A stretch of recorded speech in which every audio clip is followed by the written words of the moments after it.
Assalamualaikum warahmatullahi wabarakatuh. Alhamdulillahi wassalatu wassalamu ala rasulillah Nabiyina Muhammadin wa ala alihi wa sahbihi wa man tabi'ahum bi ihsanin ila yaumidin.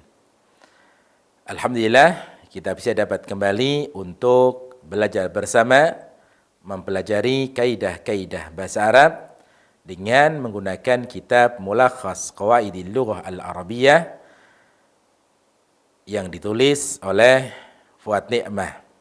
Dan kita sampai pada huruf-huruf ataf. Dan kita akan melanjutkan huruf ataf yang berikutnya, yaitu am. Am. Huruf ataf, am. Am. Litalabit ta'yini. Am adalah fungsinya litalabit ta'yin, untuk menuntut suatu kejelasan, untuk memastikan.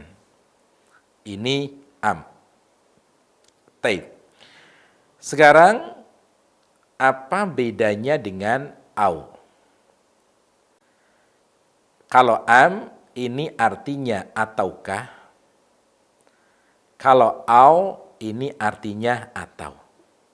Tapi, terkadang, au dengan am ini memiliki penggunaan yang sama.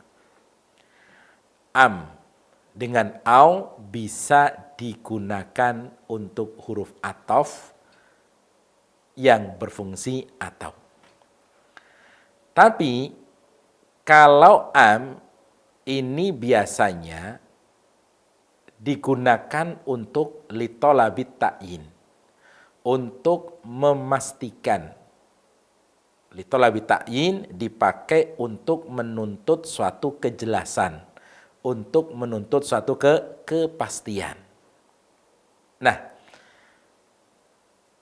antara au dengan am, tentunya di sana ada penggunaan khusus untuk am.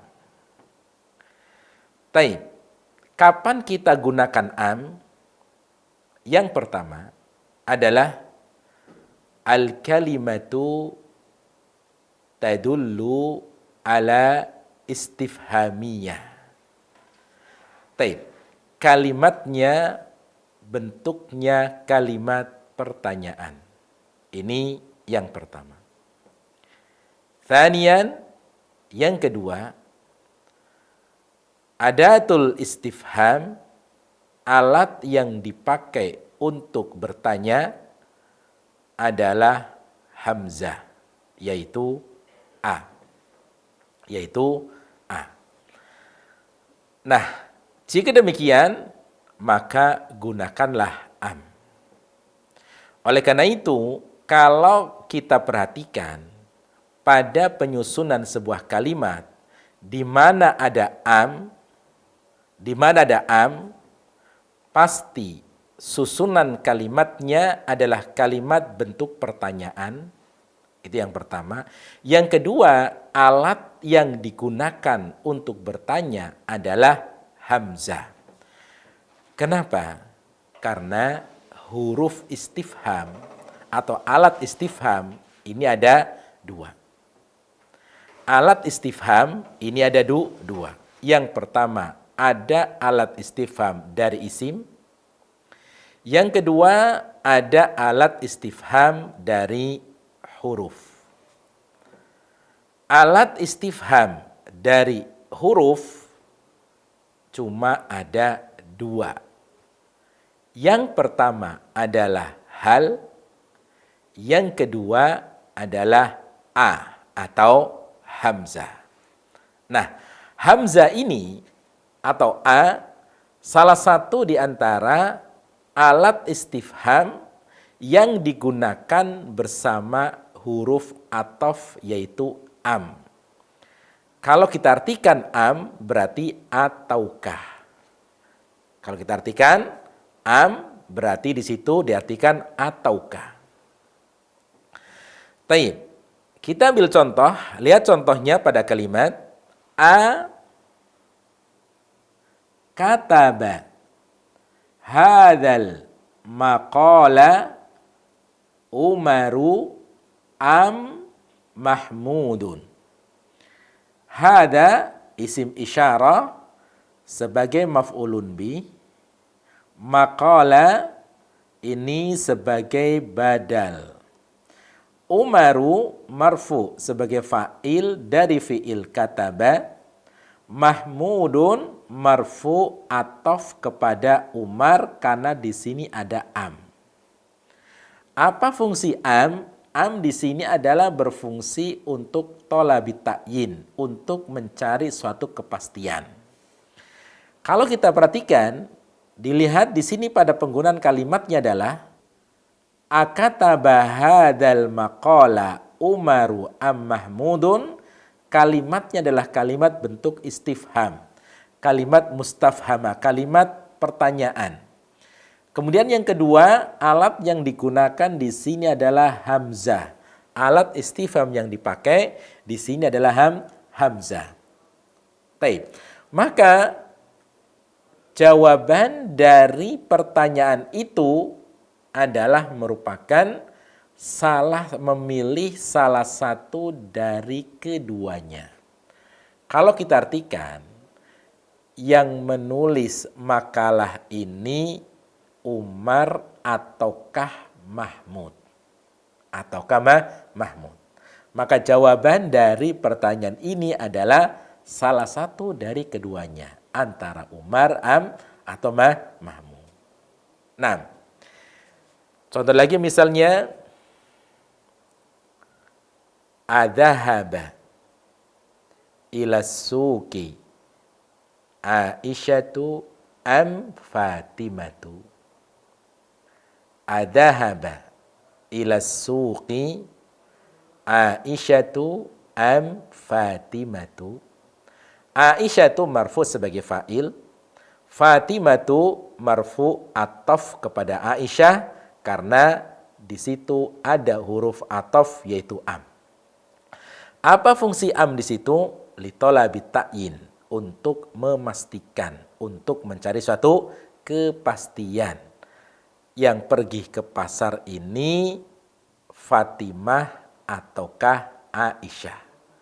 Maka jawaban dari pertanyaan itu adalah salah satu dari keduanya. Contoh lagi misalnya, akharaja minal baiti abun am waladun. Akharaja minal baiti abun am waladun. Abun marfu sebagai fa'il, waladun marfu sebagai atof karena di situ ada huruf atof berupa am. Kenapa huruf atof digunakan am? Karena kalimatnya di situ adalah kalimat pertanyaan dan yang dipakai adalah huruf istifham hamzah. Maka menggunakan am li talabi ta'yin. Maka kalau kita artikan, yang keluar dari rumah itu seorang ayah ataukah seorang anak? Maka jawabannya adalah salah satu dari keduanya. Nah, contoh lagi misalnya,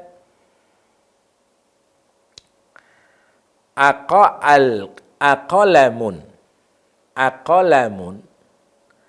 au kitabun saqata. Aqalamun au kitabun saqata. Afan. Aqalamun am kitabun saqata.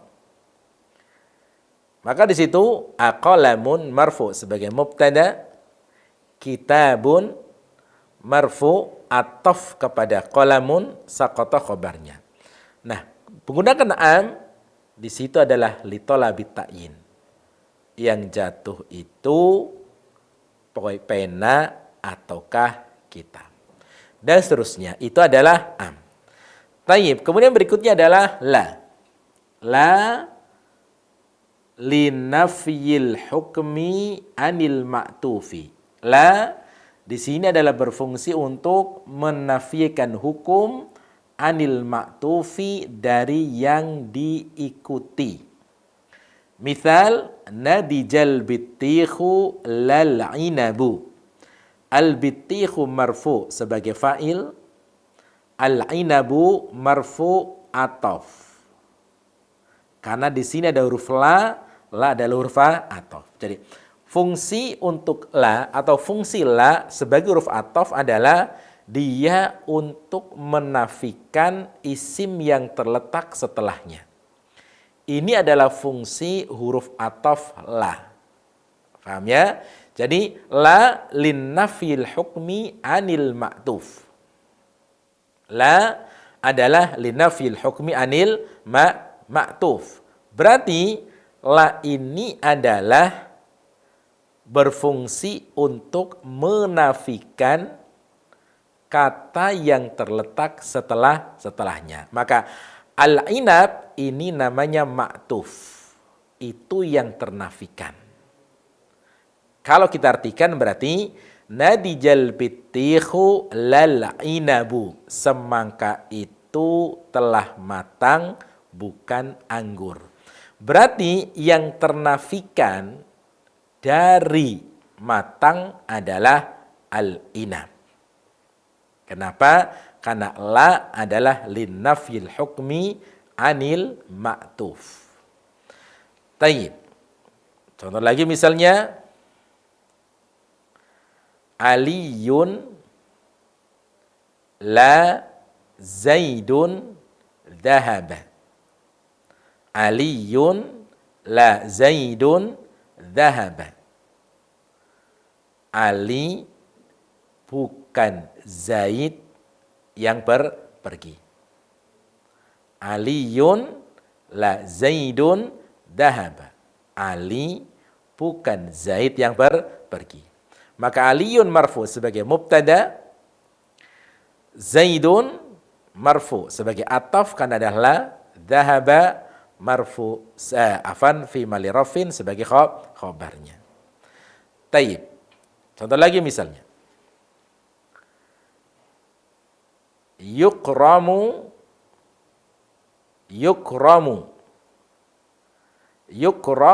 ustadu la al-fajiru. Yukramul ustadu lal fajiru. Al-ustadu marfu'un naibul fa'il.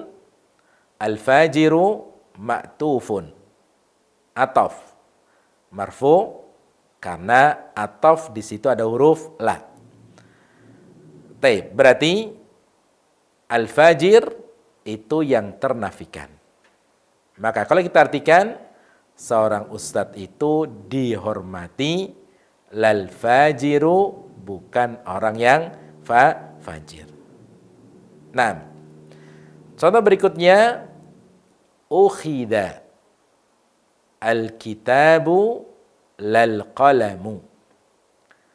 Ukhida al-kitabu lal qalamu. Al-kitabu marfu' sebagai naibul fa'il, al-qalam marfu ma'tufun, dia ataf. Nah, la ini huruf atafnya yang mana berfungsi untuk linafyi al-hukmi, untuk menafikan hukum anil ma'tuf dari ma'tufnya. Nah, kitab itu telah diambil bukan pena. Taib. Kemudian yang berikutnya adalah lakin. Lakin lil istidraki. Lakin untuk istidrak, untuk meralat. Misal manajaha aliyun lakin akhuhu. Manajaha aliyun lakin akhuhu. Aliyun marfu sebagai fa'il. Kemudian akhu marfu ataf karena ada huruf atafnya, yaitu lakin.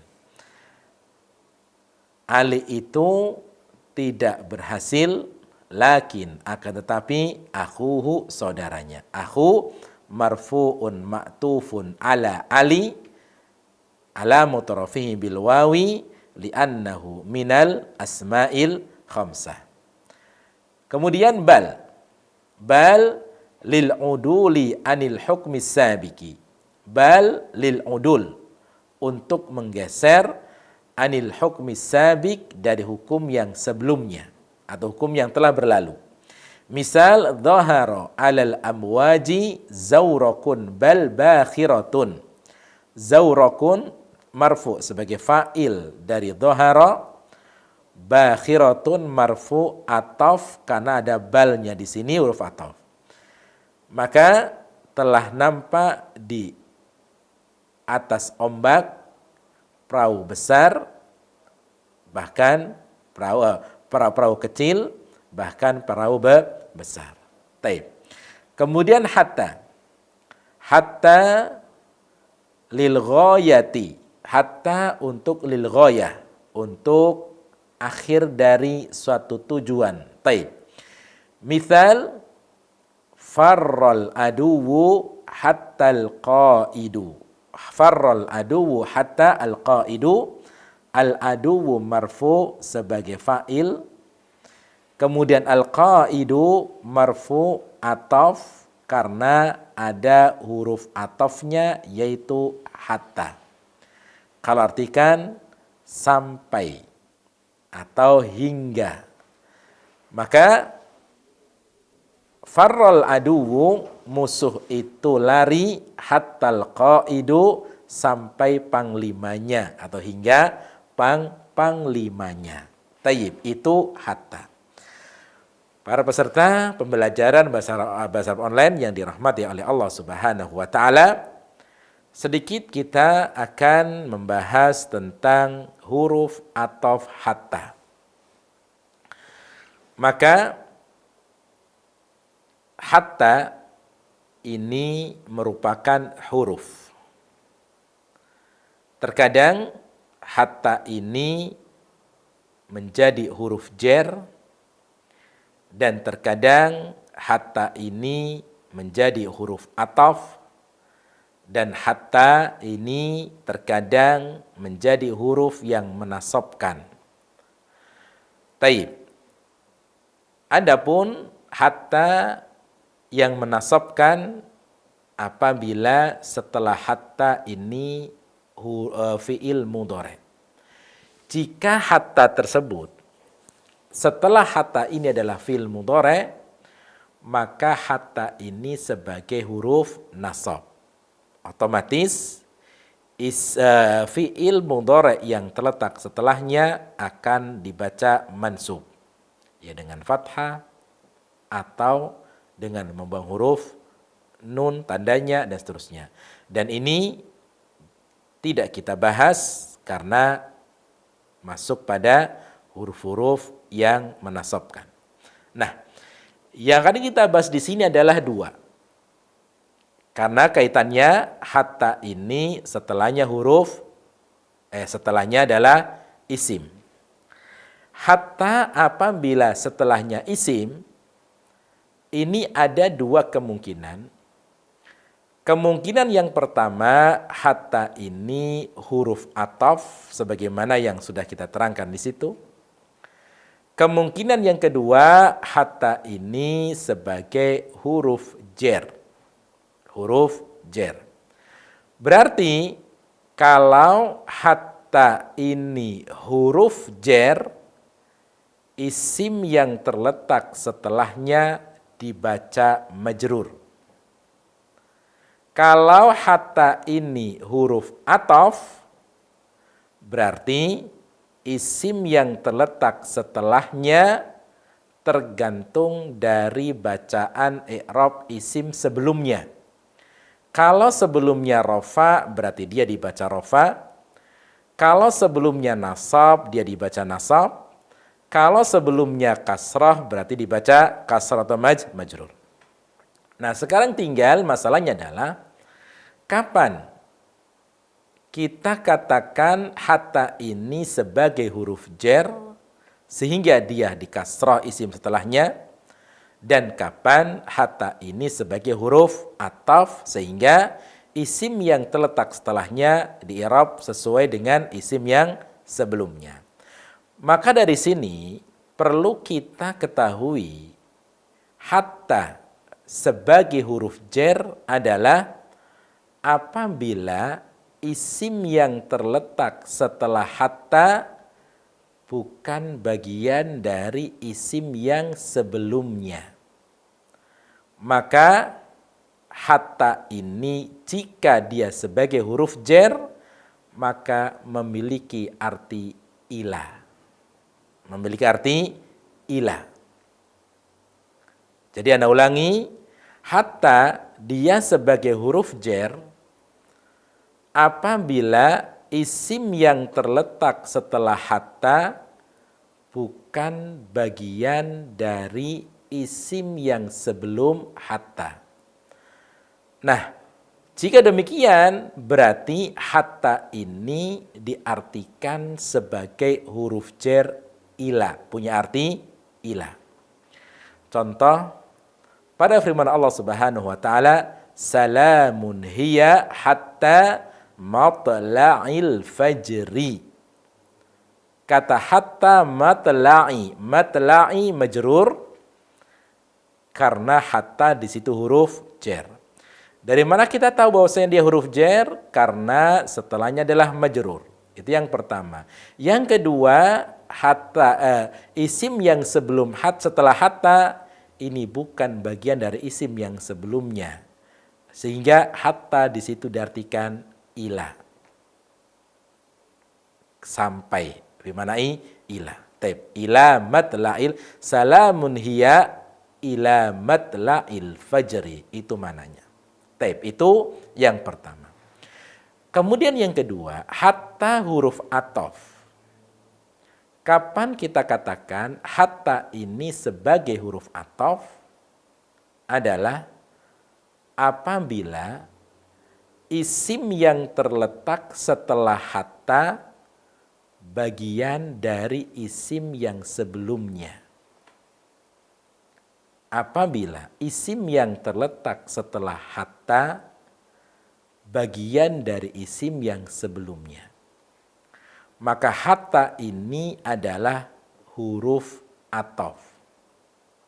Dan hatta sebagai huruf atof ini memiliki arti wa. Dan sebagaimana pada contoh farral aduwu hattal qaidu. Farral aduwu hatta al-qaidu. Yang pertama, kata al-qaid adalah merupakan bagian dari al-adu, isim sebelumnya. Berarti hatta ini adalah huruf atof. Dan hatta sebagai huruf atof memiliki arti wa, bisa diartikan wa, itu maknanya. Jika hingga panglima berarti farrol aduwu hattal qaidu, farrol aduwu wal qaidu, itu maknanya.